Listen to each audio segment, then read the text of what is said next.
नमस्कार, नीलम के साथ आप देख रहे हैं पंजाब केसरी टीवी की खास पेशकश।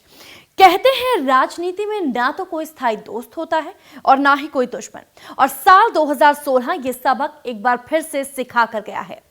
4 साल पहले धूमल से शिकवा शिकायत का नाम लेकर बीजेपी का दामन छोड़ दिया था राजा महेश्वर सिंह ने, और 4 साल के बाद उन्हीं धूमल के सामने एक बार फिर से राजा महेश्वर सिंह ने कमल का दामन थाम लिया।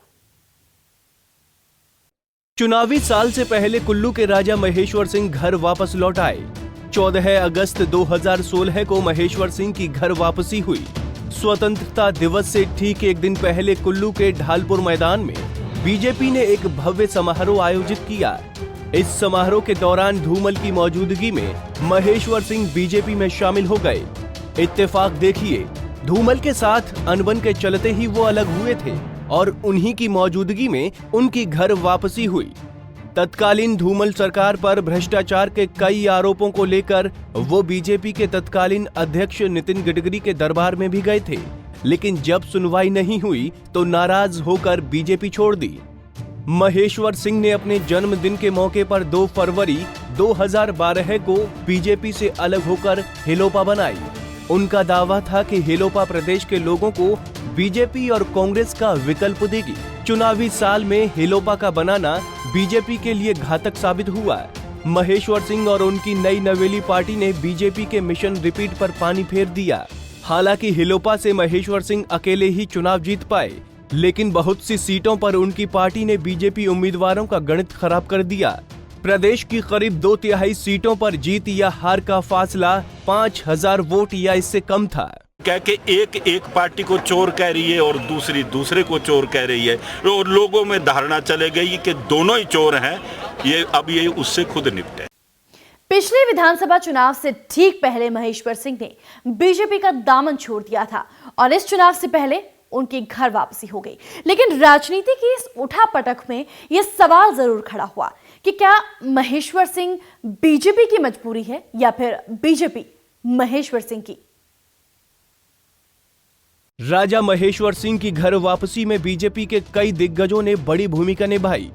बीजेपी के एक खेमे का तर्क ये था कि जो नुकसान उन्होंने पिछले विधानसभा चुनाव में किया, वैसा ही कुछ इस बार भी हो सकता है।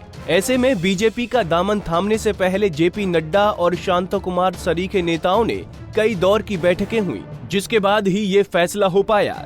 दूसरी तरफ महेश्वर सिंह भी हेलोपा की गाड़ी आगे खींच पाने में नाकाम साबित हो रहे थे। हेलोपा में महेश्वर सिंह का 1 मैन शो ही था।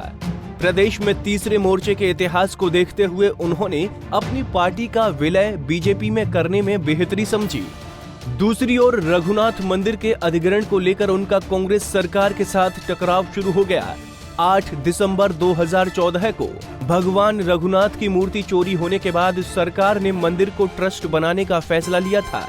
कैबिनेट ने रघुनाथ मंदिर के अधिग्रहण को मंजूरी दे दी। हालांकि महेश्वर मामले को लेकर कोर्ट गए, लेकिन बीजेपी में चले जाने के बाद उन्हें राजनीतिक मजबूती भी मिली। तो देखो दादा भोलू राम की दुकान है, वो मालिक हो गया। क्या ये कोई होटल है, रेस्टोरेंट है या कोई कपड़े की दुकान है? मालिक हो ही नहीं सकता। एक नेता होने के साथ साथ महेश्वर सिंह रघुनाथ मंदिर के मुख्य छड़ीदार भी हैं। इसके साथ साथ महेश्वर कुल्लू राजघराने की परंपरा को बचाने के लिए मंदिर अतिक्रमण रोकने के लिए हाईकोर्ट में लड़ाई लड़ रहे हैं। बीजेपी का दामन छोड़ने से पहले 35 साल तक महेश्वर सिंह ने पार्टी के साथ वफादारी निभाई। इतने लंबे समय में वो बीजेपी के कई बड़े पदों पर रहे। महेश्वर सिंह ने साल 1977 में राजनीति में कदम रखा। बंजार विधानसभा क्षेत्र से 2 बार विधायक रहे। 1989 और 1998 में मंडी लोकसभा सीट से 2 बार सांसद रहे। 1992 में राज्यसभा सांसद भी बने। इसके अलावा उन्हें 2 बार बीजेपी प्रदेश अध्यक्ष की कुर्सी संभालने का मौका भी मिला। अब महेश्वर सिंह एक बार फिर बीजेपी की नाव पर सवार हैं। क्या 2017 में वो पार्टी का बेड़ा पार लगा पाएंगे? Bureau report, Punjab Kesari TV.